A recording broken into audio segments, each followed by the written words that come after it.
நீங்க பொண்ணை கொடுக்கறதுல நீங்க என்ன வேணா கேட்கணும், நான் கேட்கணுமா? உங்களை எத்தனை பேர் உன் பேர்ல வீடு இருக்கு, நான் சம்பாரிச்சு வீடு கட்டியிருக்க சொல்லுங்க.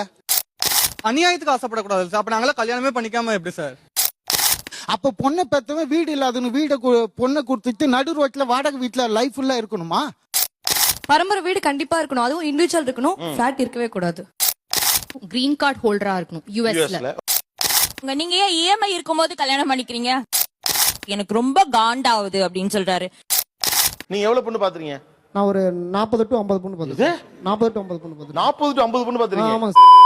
நான் இப்படி ஒரு கண்டிஷனை என் லைஃப்ல ஃபேஸ் பண்ண பெண் வீட்டாரிடம் இருந்து அது எனக்கு ஷாக்கிங்கா இருந்துச்சு. அது என்ன? அது மட்டும் தான் சொல்றேன், மக்களுக்காக சொல்றேன். நான் என் பையனுக்கு பொண்ணு பார்க்க போனப்ப அவங்க கேட்டது, உங்க பொண்ணுக்கு ஏன் கல்யாணம் பண்ணல? அந்த பொண்ணுக்கு கல்யாணம் பண்ணணும்னா உங்க பையன் செலவுல இருந்து தான் பண்ணணுமா? அதானே உலக வழக்கம். இல்ல மேடம், என்னோட செலவுல இருந்தே நான் பண்ணிக்குவேன் அப்படின்னு. அப்ப நீங்க ப்ராப்பர்ட்டி வச்சிருக்கீங்க, அது ஈக்குவலா பொண்ணுக்கும் தருவீங்களா?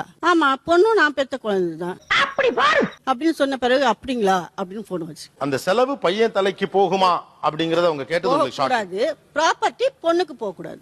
என்ன கொடுமை சரவணன். உண்மையா ரொம்ப ஃபீலான விஷயம் என்னன்னா, என் அப்பா வந்து படிச்ச வேலையில இருக்கணும். உங்க அப்பா படிச்ச வேலையில இருக்கணும். அப்பதான் அந்த ஃபேமிலி வந்து பேக்ரவுண்ட் எல்லாமே கொஞ்சம் ஹை ரிச்சா வரும். என்ன படிச்ச குடும்பமா இருந்தா அந்த குடும்பம் டீசென்ட்டா இருக்கும் ஒரு அபிப்பிராயத்துல இருந்து இப்படி ஒரு கண்டிஷன். இத யார் அந்த வீட்ல கேக்குறாங்க? பொண்ணோட அம்மா. ஃபர்ஸ்ட் மாப்பிள்ள வரட்டும் பார்க்கலாம், மாப்பிள்ள வரட்டும் பார்க்கலாம் சொல்லிட்டு வந்ததுக்கு அப்புறம் இங்க வந்ததுக்கு அப்புறம் சென்னை ரொம்ப லாங்கா இருக்கு. சென்னை ரொம்ப லாங்கா இருக்கு. ஆமா. ஓ, அப்பதான் மேம் பாத்துருப்பாங்க என்னமோ. நக்கல்யா அவனுக்கு. நீங்க என்ன பண்றீங்க? நான் சாஃப்ட்வேர் இன்ஜினியர் இருக்கேன். எவ்வளவு சம்பாதிக்கிறீங்க? நான் ஒரு 40,000. சொந்த வீட்ல இருக்கீங்களா? சொந்த வீட்டுல இருக்கேன். 2 கார் இருக்கு, 2 வீடு இருக்கு. சமூகம் பெரிய இடம் போல இருக்கு.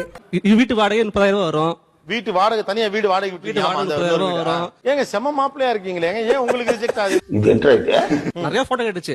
எதுக்கு தெரியல, என்ன வந்து ஷூட்டிங் படம் படம் எடுத்த ஹீரோ எடுக்க போறான்னு தெரியல. எல்லாம் பார்த்துட்டு இல்ல ஏதோ ஒரு மிஸ் ஆகுது, போட்டோ ஃபேஸ் இல்ல, அதெல்லாம் வேண்டாம். ஐயோ, மீண்டும் மீண்டுமா? பையன் 1.5 லட்சம் ரூபாய் சம்பளம் வாங்குற, ஓகே. சொந்த வீடு இருக்கு, ஓகே. அப்பா அம்மா என்ன செய்யறாங்க? ரிட்டையர்டு. ஐயோ வேண்டாம். நெஞ்சமெல்லாம் பொண்ணு அறக்கு தம்பி. என் பொண்ணு ரத்த குரூப் ஓ, உங்க பையனுக்கு ஓ குரூப் இருக்குதா அப்படின்னு கேட்டாங்க. அது எங்களுக்கு ஒரே அதிர்ச்சி தான். ஒரு நிமிஷம், அதாவது ஓ குரூப் எதுக்கு கேட்டிருக்காங்கன்னா தவறா எடுத்துக்காதீங்க, நான் சொல்றேன் அப்படின்னு. நாளைக்கு உங்க பையன் போகும்போது அவருக்கு ஏதாவது விபத்து ஏற்பட்டுருச்சு அப்படின்னா எமர்ஜென்சி கிடைக்கிறது வந்து ஓ குரூப் தான். இப்போ மெயினா ரொம்ப எனக்கு நல்லா வரும் வேண்டாம். இந்த குவாலிட்டிஸ் இருந்தாதான் எங்க வீட்டுக்கு நீங்க பெண் கேட்டே வரலாம். 50,000 குறைந்தபட்சம் இருக்கணும். குறைந்தபட்சம் 50,000. என்ன ஜோக் காட்டுறீங்களா? என்ன ரங்கா ஜோக் காட்டுறீங்களா? 50,000 சம்பளம் வாங்கினா ஓகேன்னா 50,000 1 லட்சம் கூட பையன் வாங்குறாங்க. இங்க எல்என்டில ஒர்க் பண்றாரு, டிப்ளமோ இன்ஜினியர். யாராச்சும் இங்க கட்டிக்கல் வாங்கலாம்னு கேளுங்க. இது நம்ம லிஸ்ட்லயே இல்லையே. ஏன் அப்படி? ஏன்னா அவங்க 10th படிச்சு முடிச்சிருக்காங்க. சோ வேண்டாம். அதெல்லாம் பொய். எனக்கு வர்ற ஆத்திரத்துக்கு அவனை கொலை பண்ண போ. டிப்ளமா படிச்சா அவர் 12th தான் அப்படிங்கிற மைண்ட் செட் இருக்குங்கிறவங்க கை தூக்குங்க. இவ்வளவுதான் சார். இல்ல எல்லாருமே கை தூக்கிட்டாங்க. எவ்வளவு காண்டா இருக்கு கேட்கல. நமக்கு மட்டும் ஏன் இப்படி எல்லாம் நடக்கிறது? நீங்க எவ்வளவு பொண்ணு பாத்துறீங்க? நான் ஒரு 40 to 50 பொண்ணு பார்த்தேன். 40 to 50 பொண்ணு பார்த்தேன். 40 to 50 பொண்ணு பாத்துறீங்க? ஆமா. எங்க மாமா வந்து கவர்மெண்ட் எம்ப்ளாயி, சொந்த வீடு, ஏஜ் வந்து 32 ஏஜ். போகாத இடம் இல்ல, பார்க்காத ஆள் இல்ல, போகாத கோயில் இல்ல. ஆனா பாக்குறவங்க எல்லாம் ரிஜெக்டட் தான். பாத்தீங்களா, கவுனி கூட அடிக்குது. எல்லாம் பர்ஃபெக்ட். ஆனா வந்து ஏஜ் டிஃபரெண்ட், ஆளு வந்து கொஞ்சம் கருப்பா இருப்பாரு, ஆனா கலையா தான் இருப்பாரு. ஆனா அவங்க எதிர்பார்க்கறது என்னவோ எனக்கு ஒன்னும் புரியல. அட கன்றாவிய, எப்படி இந்த மனுஷன் எப்படி ஆயிட்டாரு பாத்தியா? இங்க இஷ்யூ வந்து அழகும் வயசுங்க. அழகும் வயசும் பெருசா ரொம்ப பாக்குறாங்க. இப்போ நாம பார்த்து டிமாண்ட் பண்ண விஷயம் இப்போ வந்து அவங்கள நம்மள டிமாண்ட் பண்றாங்க. சாவு சாவும்ல. ஆனா இப்ப பொண்ணு வீட்ல அப்படின்னு சொல்லும் போது அங்க லாஸ்ட்ல இருக்கிற தேர்ட்ல உட்கார்ந்துட்டு இருக்கிறவர் சொல்றாரு, எனக்கு ரொம்ப காண்டாவுது அப்படின்னு சொல்றாரு. எப்படி கோர்த்து விடுது பாரு. இதே நீங்க வந்து பொண்ணு வீட்ல வந்துட்டு கேட்கும் போது இத்தனை சவரன் போட்டுதான் ஆகணும், என் பையனுக்கு கார் வாங்கி தரணும், ஸ்கூட்டர் வாங்கி தரணும், அப்பா உங்களுக்கு காண்டாவல. ஆனா இப்ப வந்து முழிச்சுக்கிட்டாங்க, அவ்வளவுதான். அது கூட வந்து உங்ககிட்ட இருந்து நிறைய வாங்கணும்ன்றதுக்காக வாங்கல யாருமே. அப்பா அம்மா காலத்துக்கு அப்புறம் அந்த பொண்ணுக்கு ஒரு சேஃப்டி வேணும் அப்படின்றதுக்காக தான் வந்து கேக்குறாங்களே தவிர யாருமே வந்து நீங்க வைக்கிற மாதிரி டிமாண்ட் வைக்கவே இல்ல. அதாவது வாய்க்கு வந்தபடி எல்லாம் பேசப்படாது, எதா இருந்தாலும் நியாயமா பேசணுமா இல்லையா? கவர்மெண்ட் ஜாப் கேட்டீங்க, கவர்மெண்ட் ஜாப் வேலை இருக்கு, சொந்த வீடு இருக்கு, நீங்க கேட்ட எல்லாமே இருக்கு. அப்ப ஏன் நீங்க ரிஜெக்ட் பண்றீங்க? ஏன் நீங்க பொண்ணு கொடுக்கறதுல நீங்க என்ன வேணா கேட்கணும், நான் கேட்கணுமா? ரொம்ப பயங்கரமான ஆளா இருப்பாரோ. கண்டிப்பா சார். சொல்றது கேளுங்க. 22 வயசு காலேஜ் முடிக்கிறான், வேலைக்கு எப்ப போறான்? இன்னும் 4 வருஷம் போறானா? 4 வருஷம் எவ்வளவு சம்பாதிக்க முடியும்? இருக்கிற கடனோட வாங்கி தான் வீட்டை கட்ட முடியும். ஏன்டா கொந்தளிக்கிற? ஒரு பைக் வாங்கணும்னா 60,000 செலவு பண்ணி ஆகணும். ஒரு கார் வாங்கணும்னா 6 லட்சம் ரூபாய் செலவு பண்ணி ஆகணும். எல்லாத்துக்கும் இஎம்ஐ போட்டாகணும். அவன் வந்து திருடிட்டு வர போறது எவனுமே. என்னையவே சிந்திக்க வச்சுட்டானே. நான் 2012 காலேஜ் முடிச்சேன். 4 வருஷத்துல இன்னைக்கு வரைக்கும் என் கையில 10 lakhs இருக்கு எனக்கு. இதோட உங்களுக்கு என்ன ப்ராப்ளம் மேடம்? அப்புறமா கல்யாணம் பண்ணிக்கோங்க. நீங்க ஏன் இஎம்ஐ இருக்கும்போது கல்யாணம் பண்ணிக்கிறீங்க? லூஸ் இல்லனே, மென்டல். பரம்பரை வீடு கண்டிப்பா இருக்கணும். அதுவும் இண்டிவிஜுவல் இருக்கணும். ஃபிளாட் இருக்கவே கூடாது. இதெல்லாம் ஒரு பெருமையா? ஃபிளாட்ல லோன் வாங்கி இப்போ நான் லோன் எடுத்திருக்கேன். இதுக்கப்புறம் வந்து வாங்குற சம்பளத்துல வந்து ஃபுல்லா ஆமா இருக்க கூடாது. இப்ப பசங்க ரொம்ப கால்குலேட்டிவா தான் இருக்காங்க. தெரியாம தான் கேக்குறேன். இதெல்லாம் ஒரு பொழப்பா? அதுக்கப்புறம் ஒரு லோன் எடுத்தாரா 40,000 60,000 சம்பளம் 40,000 இஎம்ஐ கட்டிட்டு இருக்கணும். கண்டிப்பா அதுலயே போயிடும். அதுக்கு பூர்வீக வீடு ஒண்ணு இருக்குன்னா நமக்கு அது வசதி. யாரா இவனுங்க? எங்கிந்திரா வந்துக்கிறாங்க? அந்த பையன் சம்பாதிச்சு இப்பதான் வீடு கட்டினாங்கன்னு சொல்றீங்க. அப்ப இஎம்ஐ இந்த பையன் தான் கட்டுறானா அப்படி கேட்டாங்க. ஆமான்னு சொன்ன உடனே அப்ப எனக்கு வேண்டாம், சோலி முடிச்சு. சோ இந்த ரீசன்னால எனக்கு வேண்டாம்னு சொல்லி ரொம்ப சீப்பா இது பண்றாங்க. வீடு வேணும், கடன் இருக்க கூடாது. கொஞ்சோண்டு சட்னி வேணா தரேன், நக்கிட்டு போறீங்க. இவங்களோட சொந்த வீட்டுல இவங்க இருக்கணும்ன்றதுக்காக கடைசியில என்ன ஆகும்னா வர பொண்ணையும் இவங்க கஷ்டப்படுத்துவாங்க. ஒன்னு தாலி கட்டிட்டா அது என் ஒய்ஃப். அதுக்கப்புறம் அவங்க கவலைப்பட தேவையில்ல. என் ஒய்ஃப் எப்படி பாத்துக்கணும் எனக்கு தெரியும். இருந்தாலும் கடலமுத்து ரொம்ப ஸ்ட்ரிக்ட்பா. இது பெண்ணுக்கான காலம் நான் கேட்கிறேன்னு சொன்னீங்க. அப்ப ஆணுக்கான காலத்துல ஆண் கேட்டப்ப ஆண் வேலைக்கு போனான். ரைட்டா? அவன் வேலைக்கு போனா ரெஸ்பான்சிபிலிட்டி அவன் எடுத்துக்கிட்டான். நல்லது கெட்டதுக்கு அவன் தான் போய் நின்னா பொண்ணு ரைட்டா சம்பாதிச்சான். இப்ப நீங்க மட்டும் உங்க காலத்துல ஏன் அந்த ரூலுக்கு கீழே வர மாட்டேங்கிறீங்க? சாம்பாரா ஒரு புது பாயிண்ட். போமா போய் நீ சம்பாரி, புருஷனோட சேர்ந்து ஹெல்ப் பண்ணி இஎம்ஐ அடைன்னு சொல்லுங்க. அதை விட்டுவிட்டு நீ இஎம்ஐயே இல்லாம ஒரு வீடு வாங்கி வை, ஏன் பொண்ணு வருவா? அவன் காலத்துல அவன் நியாயமா இருந்தான்ல, உங்க டர்ன் வரப்ப நீங்க நியாயமா இருக்கணும்ல, ஏன் இல்ல? ரொம்ப கரெக்டா சொன்னப்பா. இது முதல்ல சொல்லிட கூடாது. ஐயா ஒரு நிமிஷம் இருங்க. நீ என்ன பண்ற? நான் வீடு கட்டிட்டேன்னு காமிக்கிற. அந்த வீடு வந்து பேங்க்ல கடன் இருக்கும். என்ன பண்றது?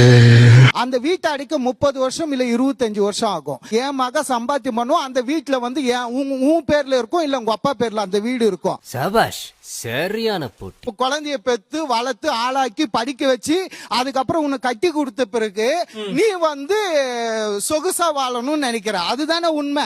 யாரா நீ இவ்வளவு டேலண்டடா இரு? உங்களை எத்தனை பேர் உன் பேர்ல வீடு இருக்கு? நான் சம்பாதிச்சு வீடு கட்டி இருக்க சொல்லுங்க. லாஜிக்கலா பேரண்ட் சொத்தை சொல்லாத, நீ உழைச்சு சம்பாதிச்சது சொல்லு. இப்போ வீடு இருந்தா தான் கல்யாணம் ஆமா அப்படின்னு சொல்றீங்க. ஆமா. இப்ப வீடு இல்லாத என்ன பண்றது? தன் மனைவியை வந்து சொந்த வீட்டுக்குள்ள உட்கார வைக்கிற கெப்பாசிட்டி வளர்த்துக்கிட்டு நீ மேரேஜ் பண்ணிக்கோ.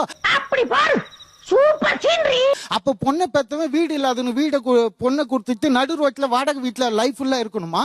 நான் அப்ப வந்து பாத்துக்கிட்டு அதிக பிரச்சனை தரமா பேசிட்டு இருக்கேன். என் மக அந்த துன்பம் படக்கூடாதுங்கிறது எனக்கு செல்ஃபிஷ் இருக்குது, நியாயம் தானே? அப்ப அந்த இஎம்ஐ அவரே தான் கட்டணும். அவர் பொண்ணு சந்தோஷமா இருக்கணும்னா. சாம்பார் அப்ப எனக்கு உங்க டிமாண்ட் என்னன்னா ஃபர்ஸ்ட் வீடு வேணும், அது வேணும், இது வேணும்னா என்னோட வயசுக்கு என் அப்பா அம்மா அவங்களுக்கு சம்பாதிச்சு வச்சிருப்பாங்க. எனக்கு நான் தான் சம்பாதிக்கணும். அதேதான்.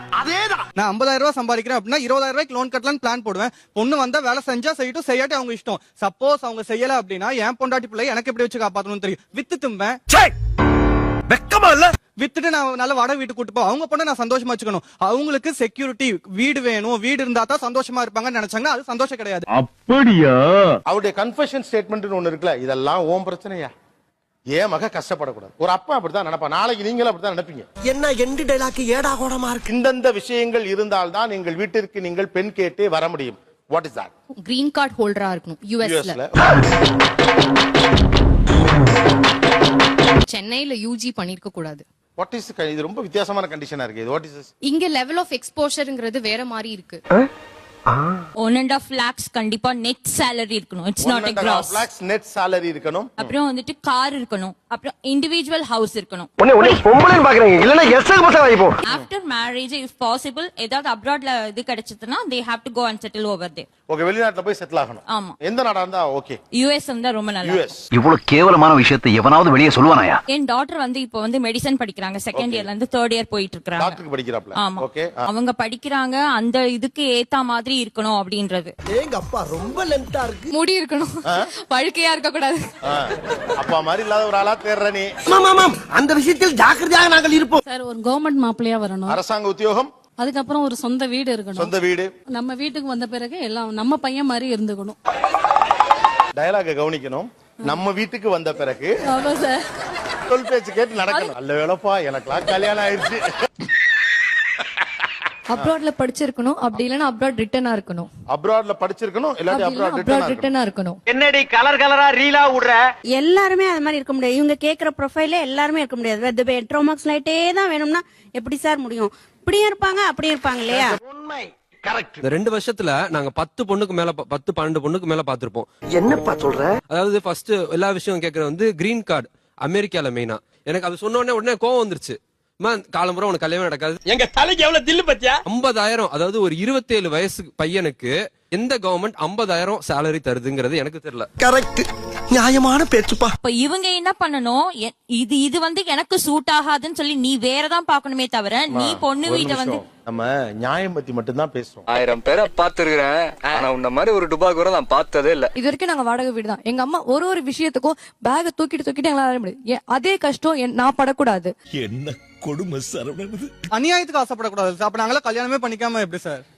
அந்த பொண்ணு ஒண்ணு பறக்க ஆசைப்படல சார், ஒரு ஸ்டெப் மேல ஆசைப்படுற, அவ்வளவுதானே. டேய் உனக்கெல்லாம் ஈவேரக இருக்காடா? லாபமா நஷ்டமா 2 பேரும் சேர்ந்து செய்யுங்க. சந்தோஷத்துல மட்டும் பங்கு கொள்ளுவேன், கடன்ல பங்கு கொள்ள மாட்டேங்கிறது தப்பு. டப்பு நடிக்கிறீங்க. இவருக்கு பதிலா நீங்க லாயரா இருக்கலாம். நம்ம வந்து அதுக்காக அவங்கள கல்யாணம் பண்ணி கொடுக்கல. நம்ம வந்து அங்க போற பசங்க வந்து நல்லபடியா சந்தோஷமா இருக்கணும்ன்ற ஒரே ஒரு ரீசனுக்காக தான் நம்ம கல்யாணம் பண்ணி கொடுக்கறோம். உனக்கெல்லாம் மானம், சூடு, சொரணை, ஈனம் எதுவுமே கிடையாதா? பொண்ணும் பையனும் சந்தோஷமா சேர்ந்து லைஃப லீட் பண்ணுவாங்க. இப்ப நம்ம தான் குறுக்க போந்து நம்ம பொண்ணுக்கு வீடு இருக்கணும், பொண்ணுக்கு வாசல் இருக்கணும், என் பொண்ணு இஎம்ஐ கட்டலாம் போக கூடாது.